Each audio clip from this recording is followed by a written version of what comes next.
स्वाहा.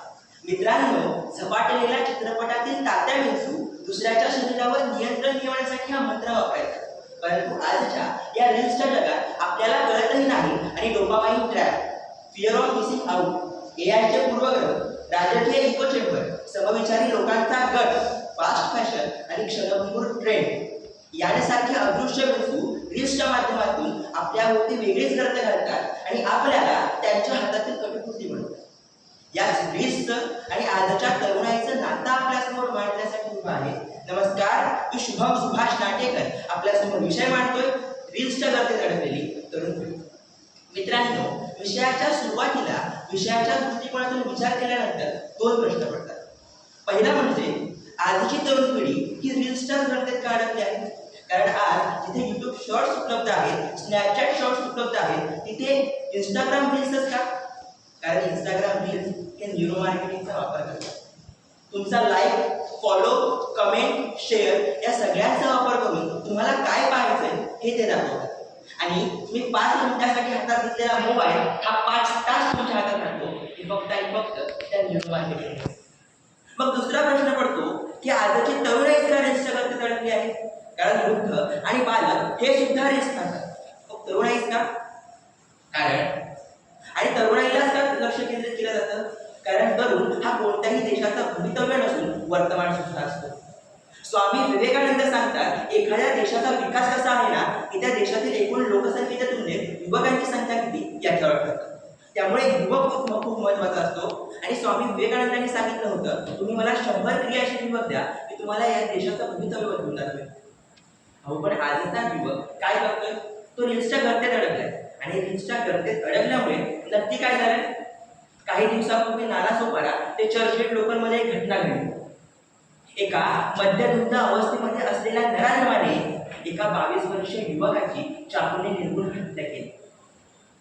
आणि सगळ्यात लज्जास्पद गोष्ट म्हणजे त्यावेळेला त्या फर्स्ट क्लासच्या डब्यामध्ये कित्येक सळसळत्या रक्ताचे, जग बदलण्याची ताकद असणाऱ्या हाताचे युवक त्या लोकलमध्ये होते. पण ते हात फक्त त्या चित्रीकरणाचे दृश्यीकरण करण्यात व्यस्त होते, फक्त व्हिडिओ करण्यात व्यस्त होते.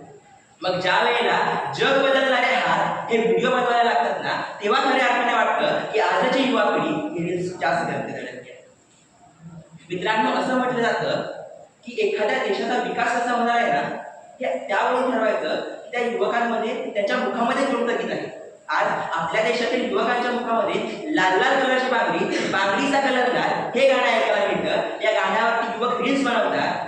पण असं करत असताना आपल्याला स्वातंत्र्य मिळवून घेण्यासाठी हुतात्मे पत्करलेल्या त्या हुतात्म्यांच्या रक्ताचा रंग सुद्धा लाल होता आणि त्या सुभाषिनींच्या बांगड्या फुटल्या होत्या, हे मात्र आजचा युवक विसरत चालला. मित्रांनो, गर्तेत या शब्दाचा अर्थ होतो चक्रव्यूह. ज्या प्रकारे अभिमन्यू चक्रव्यूहात अडकला होता ना, त्यावेळेला त्याला चक्रव्यूहात प्रवेश कसा करायचा हे माहीत होतं. त्याच प्रकारे आजच्या तरुणाईला चक्रव्यूहात या रील्स कशा पाहायच्या हे शिकवावं लागत नाही, किंवा रील्स कशा बनवायच्या हे शिकवावं लागत नाही. परंतु रील्स बघत असताना त्या 5 मिनिटाचे 5 तास कसे होतात, किंवा रील्स बनवताना जर त्यात काही झालं नाही तर आपला कामधंदा सुद्धा करायचा असतो, हे मात्र आजच्या युवा पिढीला कुठेतरी समजत नाही. संत तुकाराम महाराज यांच्या अभंगात म्हणाले होते, पुत्र व्हावा ऐसा गुंडा त्याचा त्रैलोकी झेंडा. परंतु आजकालच्या पालकांना म्हणावं लागतं, पुत्र झाला ऐसा लोंढा ज्याचा रील्स बनवण्यात झेंडा. आणि त्यातही सोशल मीडियावरती हजारो मित्र आणि घराच्या बाहेर ओळखत नाही पुत्र. अशी आजकालच्या युवकांची परिस्थिती झालेली आहे. श्रोते हो, आजचा युवक हा कुठे फिरायला जायचं म्हटलं तरी इंस्टाग्रामवरती रील्स टाकतो. गोईंग टू गिडी मारणे, गोईंग टू भुर. पण असं करत असताना नकळत का होईना तो संपूर्ण देशातील चोरांवरती उपकारच करतो. अहो, आज आपल्या देशामध्ये प्रत्येक पावसाळ्यामध्ये केवळ एका रील्सच्या नावाखाली लाखो तरुण दरीवरून घसरून पडतात, त्यांचा मृत्यू होतो आणि आपली युवा पिढी कमी होते केवळ या रील्समुळे. मग आता प्रश्न असा पडतो की या रील्स इतक्या वाईट आहेत का? नक्कीच नाही. कारण या रील्सच्या माध्यमातूनच, या रील्सच्यामुळे कुठे जर तुम्हाला चित्रपटामध्ये काम करायचं असेल ना, तर नाक सरळ, चेहरा गोरा आणि डायरेक्टरशी ओळख असणं गरजेचं होतं. पण आज केवळ या रील्समुळे सूरज चव्हाणसारखा सर्वसामान्य घरातील मुलगा बिग बॉस पर्यंत पोहोचतो आणि त्यातून त्याच्यावरती झापूक झुपूक नावाचा चित्रपट बनतो, केवळ या इंस्टाग्राम रील्सच्या माध्यमातून. इंस्टाग्राम रील्सच्या माध्यमातून 17 वर्षीय युवक स्टार्टअप सुरू करतो, ज्याचा ओव्हरटर्न आज 1 करोड रुपये आहे. फक्त रील्सच्या माध्यमातून. मी सुद्धा माझ्या शुभम सुभाष नाटेकर 4 या अकाउंटवरून माझी वक्तृत्व कला आपल्या जगासमोर सादर करतो आणि केवळ या रील्सच्यामुळे मला महाराष्ट्रातील महान महान वक्त्यांशी संवाद साधता येतो, फक्त या रील्समुळे. त्यामुळे प्रश्न हा नाहीये की रील्स वाईट की चांगल्या, त्याची गरज किती असावी हा प्रश्न आहे. आपण कोणत्या चक्रव्यूहात असतो हा प्रश्न आहे.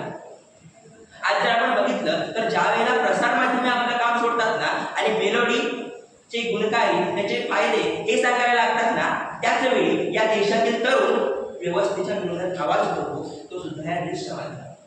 पण हे फक्त रील्सवर न राहता ते रिअल लाईफमध्ये येणं गरजेचं आहे, तरच आपला देश महासत्ता बनू शकतो. कारण देशाला महासत्ता बनवणारे हे युवक आहेत, पण ते युवक रील्सच्या गर्तेत न अडकता रील्स पाहतील आणि बनवतील हे पाहणं गरजेचं आहे. कारण गर्द धोकादायक असते, ते पाहणं किंवा बनवणं नाही. मित्रांनो, विषयाच्या शेवटाकडे जाताना इतकंच सांगावं असं वाटतं, ते म्हणजे आपल्याकडे सगळ्यात मोठी ताकद आहे, ती म्हणजे ट्रेंडची. आपण बॅगी पॅन्ट ट्रेंडमध्ये आणू शकतो, तो 100 रुपयाची लबोबू डॉल ट्रेंडमध्ये आणू शकतो, सशाच्या कानाचा हेअर बँड ट्रेंडमध्ये आणू शकतो. तर आपण शेतकऱ्याच्या शेतमालाला योग्य भाव मिळणं, जे या देशातील व्यवस्थेला जमलं नाहीये, ते सुद्धा या देशातील युवक रील्सच्या माध्यमातून करतो. जाताना दुष्यंत कुमार यांच्या शब्दात इतकंच, मेरा मकसद नहीं है कि मैं बस सूरत बदलूं, मुझे नजरिया बदलना है. धन्यवाद.